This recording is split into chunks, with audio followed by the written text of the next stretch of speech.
A lot of people say that. There's like, oh, tour got me into drum and bass, blah, blah, blah. Was you like expecting that tune to do so well? The tune was going to go in a bin. Really? Yeah, it was going my God. to. I had an EP that come out, Calm Before the Storm. So if you listen to Calm Before the Storm, it's really similar to Tour. So I made Tour with just like a spin-off thing, and then I was sort of mid-tour playing it, and I thought, oh, I'm going to make some sort of fresh tunes to play out at some gigs.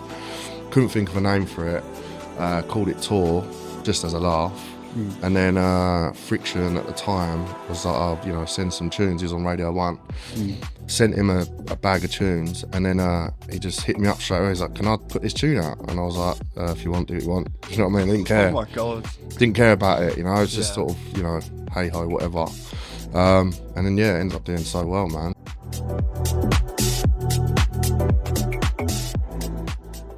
All right, guys. Welcome to a Ravers Guy podcast. Today I'm joined with a very special guest. Can we welcome Macky Gee? How you doing, man? Yes, mate. All good, bruv. Good. How's life been treating you? All good in the hood. Busy, keeping busy, keeping my head down. Yeah, man. All good. Yeah. So I just want to start off. What do you think about like the current setting we've got for the podcast before we start? Good, man. Off? Yeah. Really good. So we had a little wander a minute ago. The other studios are sick as well, little DJ rooms and that. So yeah, man. Yeah, we love it.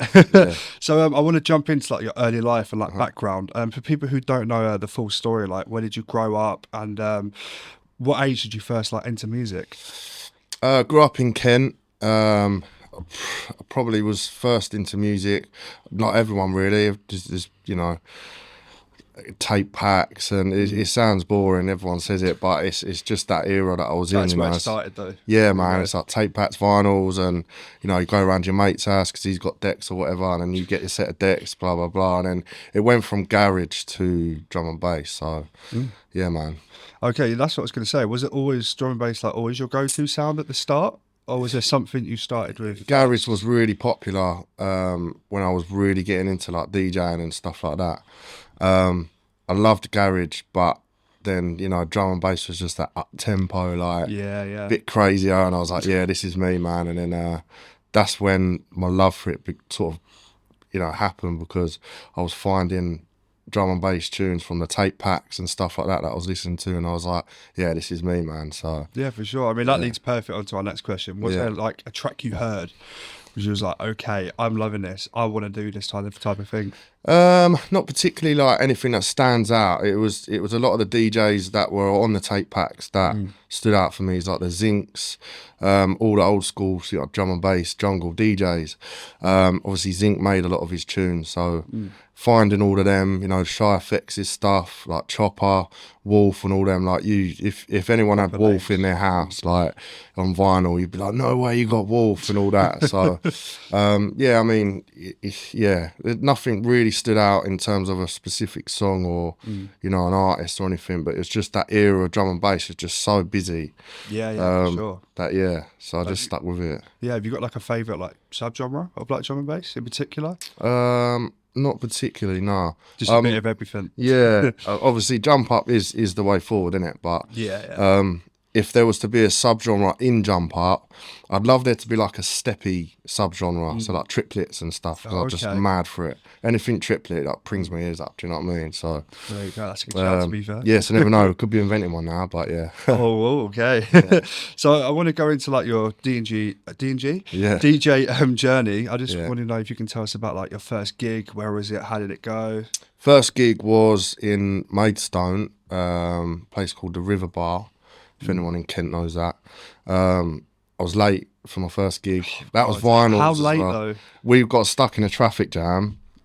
It used to be like a one-way sort of system. It's two-way now, but we were stuck on the other end. And then the club's like in the middle of like the roundabout, basically, kind of. Yeah. And then I just got out of my mate's car and just ran over. And this was vinyl box days then, so and there was two people there. So yeah, I dedicated myself to the two people back then. So yeah. How late was you?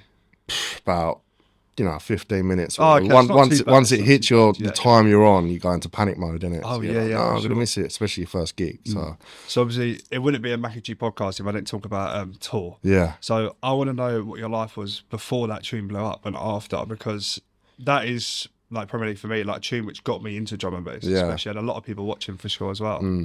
A lot of people say that. There's like, oh, tour got me into drum and bass, blah blah blah. It's good. I mean, before tour, I was busy with the group SASESES. I was doing my solo stuff. It's I don't know, to be honest. It's pretty much the same. Just I've just got a lot more fake friends now. Yeah, yeah. Do you know what I mean? Good. Yeah. You get one of them tunes that comes out, and then everyone just appears out of nowhere. And oh, fucking hell! Yeah, for sure. So, yeah. Was you like expecting that tune to do so well, or was it Not really? The tune you just released? The tune was going to go in a bin. Really? Yeah, it was going to. What it was I had an EP that come out, Calm Before the Storm. Mm-hmm. So if you listen to Calm Before the Storm, it's really similar to Tour, just similar bass and stuff. Yeah. So I made Tour with just like a spin-off thing, and then I was sort of mid-tour playing it, and I thought, I'm going to make some sort of fresh tunes to play out at some gigs. Couldn't think of a name for it. Called it Tour, just as a laugh. And then Friction at the time was like, send some tunes. He was on Radio 1. Sent him a bag of tunes, and then he just hit me up straight away. He's like, can I put this tune out? And I was like, if you want, do what you want. Do you know what I mean? I didn't care. Oh my God. Didn't care about it, I was just sort of, hey ho, whatever. And then it ends up doing so well, man. So Jesus Christ. I mean, that tune never would have happened nearly. There's a thing on YouTube as well with Tour. The tune was called Tiger apparently, but someone on YouTube uploaded it and called it Tiger. Oh. But it was never called Tiger. I've searched my hard drives thinking, am I losing it? But there's nothing on my hard drives called Tiger. Oh, well, that's a funny story. Well, we're lucky we got it then, because that is a massive tune. So how do you like approach producing like now compared to like where you started? I don't know really. It's a lot of it is, inspiration based. You've got to be inspired, I think, all the time for making music, because you can't go in there sort of, I don't know. You can go in there with like a blind attitude and think, I'll just come out. Sometimes you come out with the best tunes like that, but for me, I've got to be a little bit inspired, just to make something, inspirational in my eyes. So yeah, for sure. Would you say like when you make something, is it hard for you to like know it's something good, or do you have to like send it out to a few people? It's the weirdest thing is my luck with music is it's always the ones I don't like do the best, and the ones that I like the most do the worst. Oh wow. So any advice to any producers is, if they've got the similar sort of thing, is just enjoy making what you make. Don't delete tunes as well. Yeah. And just if something picks up, it picks up. Yeah, I mean, Tour's a prime example of that. Yeah. So obviously you've played at festivals, sets. Have you got like any like standout moments which have happened at these events? I mean, not particularly. There's always stuff going on, isn't there? At festivals and all sorts. There's been so many, mate. I couldn't tell you, honestly. Yeah. Nothing particularly stands out now. No. Just set and done. Yeah. So how do you like keep your sound so like fresh in a scene which is obviously like evolving literally every year at this point? I mean, I was quite lucky with Tour, because if you used to rewind before Tour, not many people were making like the hooky sounds. They were making, the sort of proper like undergroundy, gritty jump up, like the Dominator stuff, like proper wompy tunes, more than sort of the riffy melodic stuff. So I think, it was a question again. I just gone off. That's right, let me go back to it. How do you keep your sound fresh? Yes, so like I said, I was lucky in the sense that before Tour, a lot of people were making like wompy stuff, like Dominator. And less people were making melodic stuff, and then Tour came out, and there's a lot of like melodic stuff now, which is I'm comfortable making that stuff. So we're just at a peak of that era now in jump up, where everyone's making this little melodic riff, then a little bit of hardcore, and then it drops into like the gritty wompy jump up. So I mean, I guess I'm just blessed at the timing, really. That's all I can say to it. Would you say like jump up is taking over the scene at the minute? 100%, yeah. It's way busier than it was before. Yeah, 100%. Like we done a tour of like sort of poppy clubby nightclubs, like Prisms and stuff like that. Oh yeah. Rewind 10 years ago, they'd be like, no jump up, no drum and bass, you can't be having that in here. Like now, it's like it's almost like undergroundy pop, innit? So yeah, 100% way busier than it is. Yeah, it's crazy how it's evolved through the years, definitely. Yeah. So obviously you've collaborated with some like big names. Yeah. What in your mind makes like a great collab? Just getting on with each other, I think, is really important. Grab that friendship. Yeah, you got to click with each other. I think, you know, I've been in the studio with quite a few people, and there's not many people that I've not got on with because you've got to get on with them in the first place. But sometimes you can be in a studio and they can just not do anything their end, and you're sort of doing everything. You just want to jam together in it. So I think that's a big key thing, and you want to be able to put something from someone else's sort of sound and then something from your sound and just sort of collide it. It's a collab, innit? Yeah, for sure. You've got to have the desire to actually change, you know what I mean? To actually get anywhere. So is there anyone like out there right now, D&B or not, that you'd like love to work with in the future? I always go way off scale, man. It's like, for That's me, good, though. it's like it just doesn't work. Like that's the sort of collabs I think I made. I'm just inspired by like the Timberlands back in the day, like the hip hoppy stuff. You know, they're just things that just would never happen. It's just weird, yeah. Oh, you never know. Yeah, I don't know. He's into his AI stuff in a minute, isn't he? But I don't think he'll be jumping on drum and bass or anything. Yeah. Well. Yeah, man. Anyway, do you have like a dream festival or country with like you'd love to perform at or perform in? Dream festival. EDC's not been done yet. Sorry, EDC Vegas has been done. Sorry, I'm wrong. EDC Vegas has been done, but you know, like the rest of them, like you got Ultras. Sorry, not EDC, Ultra. I'd like to go down that route for a bit. I mean, I've done a lot of festivals. Yeah. Man. Have you got like a favourite one which you've performed? Glastonbury. Sorry, Glastonbury is one. I got booked before lockdown, and then they cancelled that year when it was lockdown. Yeah. And then I haven't been booked since. So yeah, Glastonbury's probably up there. Glastonbury, get him on. 2027 though. You've got to wait another year, which is a bit.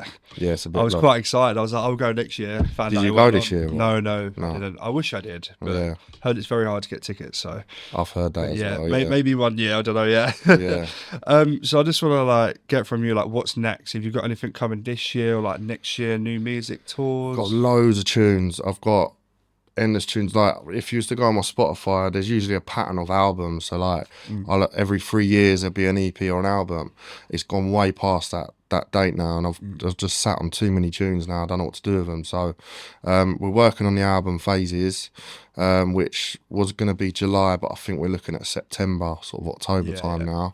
Got to make sure it's perfect. Yeah. But there's loads of singles coming out. Sort of, I'm trying to push them out once a month, but I can't fit them in for September. You know, we're July now, aren't it? Yeah, July. Yeah, it's got moving quite quick this year. Man.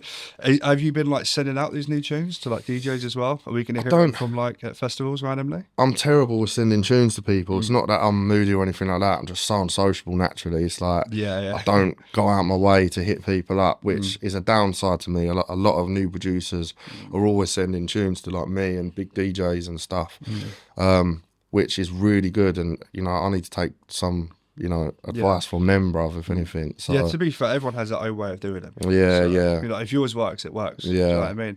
So obviously, you talk about new tunes coming out. Have you got like any new genres or styles you've been like experimenting with, which will be quite shocked to hear? I make a lot of house, just chilling. I love making house. I won't go on to the house direction and go, I'm a house DJ now. Fuck drum and bass. Like, I just like to dabble in. Like I love dabbling in all genres, and just you know, it's inspiring to me to make other stuff. It's like, I can do that. If I hear something, I think, I can make that. And rather than saying I can make it, I just rather do it. Yeah, for sure. And house is quite fun to make as well.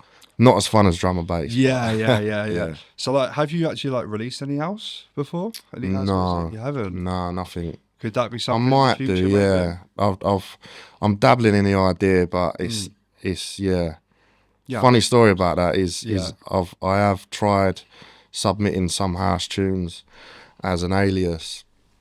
And a distributor that I've sent it to declined my application, and I just didn't say it was me or anything. It's just, I'm a new name, blah, blah, blah. So I know how it feels to start from the beginning again. That's kind of what I wanted to do, but I don't have the time to just sort of focus on it like 100%, do you know what I mean? So 100%. My love's with drum and bass at the end of the day. Yeah, it's got to stay in it. It is massive drum and bass. Yeah, so basically, I just want to go on to... just DJ sets in general? Like, is there like someone you've like been back to back with who like you've just loved? It's just vibes, or is there someone who you haven't gone back to back with? Who you I haven't done many back to backs. I mean, obviously, Fantasy was a lot with the group. Complex, one of my pals, and that was years ago in Belgium. Yeah, I don't do many back to backs. Is it because you don't prefer them, or you don't get booked to do them? Just never had opportunities to do them. Really, I've never. There was one we done years ago in Innovation. It was me back to back Dominator, back to back Turno, back to back Props and Rowney. I think that was it. That was wicked. Yeah. Just some little names there. Yeah. But yeah, I mean, I'm open to it. It's just who really, man. Going back to that Innovation, how was that set? Like, how were the Ravers and everything there? It's good. That must have gone off. Yeah, I think there's a video on YouTube of it. I've seen some clips posted like recently. Someone's resharing them again. Yeah, it was good, man. It was in like a big swimming pool sort of thing, and then everyone just sort of splashing around. They did look good. I've really wanted to go to one, but they've shut down, haven't they? So it's a big shame, to be honest, but they always look like very much fun. Yeah. So I just want to go on to like, what's one tip you'd like give to like DJ who wants to start out? DJs, I couldn't tell you now. It's all sync now, isn't it? Yeah. Like years ago, I started, just lessons, and I don't think you need lessons now for sync DJing, do you? It's like years ago, there'd be rare that someone would have decks in their house, and you'd be the cool kids on the block if you had, a set of techniques or whatever. Like, no way. And then it was a skill then, you know what I mean, to DJ on but that vinyl. was a bit easier, yeah. But now it's like, it's all the controllers and the sync and stuff, and I'm trying to adapt to the fact that everyone uses sync now, like, because a lot of DJs that have come on the decks on after syncs on, and I'm like, I have to reset it all. People always say on my sets, you look so bored when he's DJing, but I'm mixing 4 decks but without sync, so it's like I'm trying to keep up in my head. But for sure. I don't know advice. I don't know, man. For DJing, for production, I would say just try and think of something innovative. It's easy to be inspired by another tune, like I was saying earlier, like something's got to inspire me to make something, but I won't specifically go in and make that exact tune. I'll just say, I like the fact that this bass does that, or this pattern does that, but just try and be unique. That's my best advice with it. It's hard. It takes years to try and find a sound that people will enjoy, but yeah, man. That's it, really. Sure, well, there you go. Yeah. So obviously you were talking about decks. I want to know, what's the first pair of decks you had compared to the decks you have now? I never had Technics. I had Newmark, Belt Drive, TT, something like that. They were crap, man. Like belt drives and Technics, your direct drives are completely different things. But yeah, that was the first ones I started out with. My vinyl collection was weird. I'd have like trance and then like white label drum and bass tunes, and I was trying to mix trance with drum and bass, and I was just like, it's not making sense. But I think they do it now, don't they? Trance and D&B. It's mad. Yeah. So what decks do you have now? I've just got CDs now, innit? There's no vinyl. I've got CDJ 3000 and 2000. Oh, nice. Yeah. Pretty good. So this leads on to my next question. Obviously you see like all these like TikTok DJs and stuff like that. Would you ever like see yourself like hopping on like a little TikTok live, like doing some mixing? Kind of like how like Ampy does, Gino, for example. I mean, I'll be up for it. It's TikTok's still new to me, man. Like I've still got my head around it. Yeah, it's like I went into touring non-stop before lockdown. Went into lockdown, come out, and everyone was DJing in their kitchens and everything. I was like, it's changed a bit. So yeah, good afters though. yeah. I'm trying to do some live stuff on TikTok at the minute. But yeah, it's just still new to me, mate. Honestly, it would be pretty funny just seeing an AI video scrolling down. You just got Macky Gee DJ, and I'm like, what? Yeah. That would be quite cool. Yeah. So we're moving on to just the fun and like community questions now. I just want to know. We always ask our guests like, who should we get on next? Who do you think would be a good fit? I think that Fish guy likes to chat, doesn't he? He'd probably be good on here. I'm trying to think of people that talk a lot. Don't know really. There are not a lot of people who talk enough.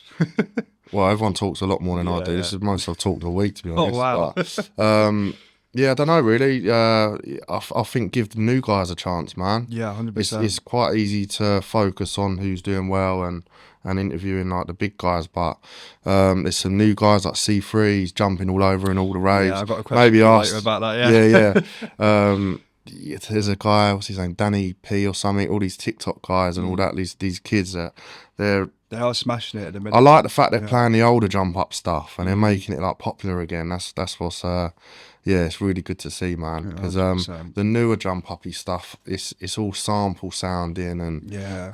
it's not inspiring to me. It's just that like the prime era jump up was. Yeah, so you definitely know, prefer old jump up. Yeah. 100%. So like, this is a very interesting one. If you weren't making music right now, what do you think your job would be? No idea. I was working before DJing and I hated it. Every single time I was at work, just bored. What job is that, sorry? Just everything. I dabbled in anything and everything. I was sacked within a month all the time. I couldn't sit still, man. Phone shop, selling phones, that was awful. Telesales, whatever you call it. Yeah. All paths led to D&B then. Yeah. Literally.